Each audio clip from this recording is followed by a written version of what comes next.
Bavoka pe ba défenseur judiciaire ya province ya Congo central réunis au sein de la structure dénommée Toge Noir Bango Balingi jugement za prononcé na délai baboy incompétence baboy corruption yango bazali ko telemela président ya tribunal ya grande instance kuna na Matadi balobi il faut balongola et vous avez des détails na reportage.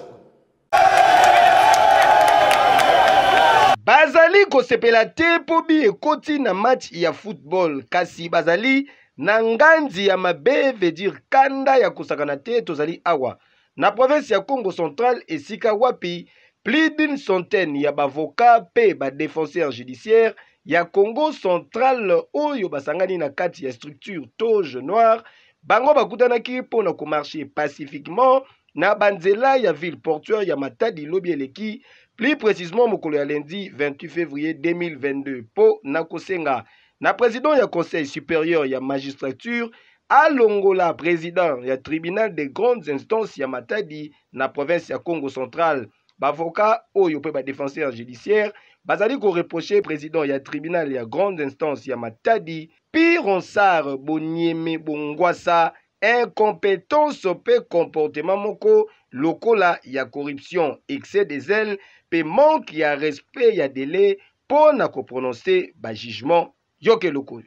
Aujourd'hui, les avocats du barreau du Congo central en ont marre d'un comportement de certaines autorités, de certaines juridictions bien déterminées dans notre mémo.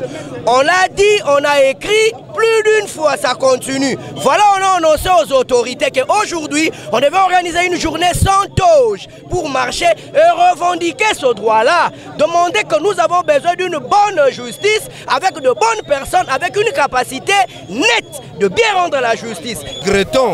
Nous regrettons de la justice congolaise, particulièrement ici à Matadi. Nous marchons contre les premières instances de Matadi. Pour lui, la seule chose qui est gratuite chez lui, c'est la salutation. Tout acte procédural émane l'argent. Pour la principale de Matadi, la présidente est là, pour elle fait qu'injurier les avocats. Elle n'a pas de respect envers les avocats.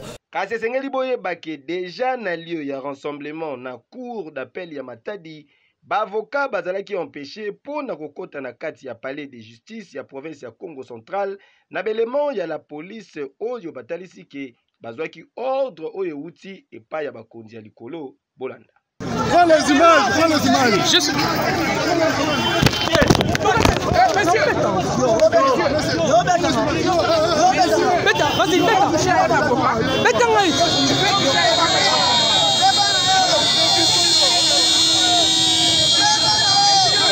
Kasi malgré mbutu oyo entre la police pe bavoka balongaki kaka pe basalaki marche na bango comme prévu avec comme itinéraire cour d'appel parquet général ya Nkalankala pe lokola point de chute gouvernorat ya province esika wapi memo na bango eyambamaki avec un pacte pe idéologie na directeur ya cabinet ya gouverneur AI maître Dieudonné Mvwezolo.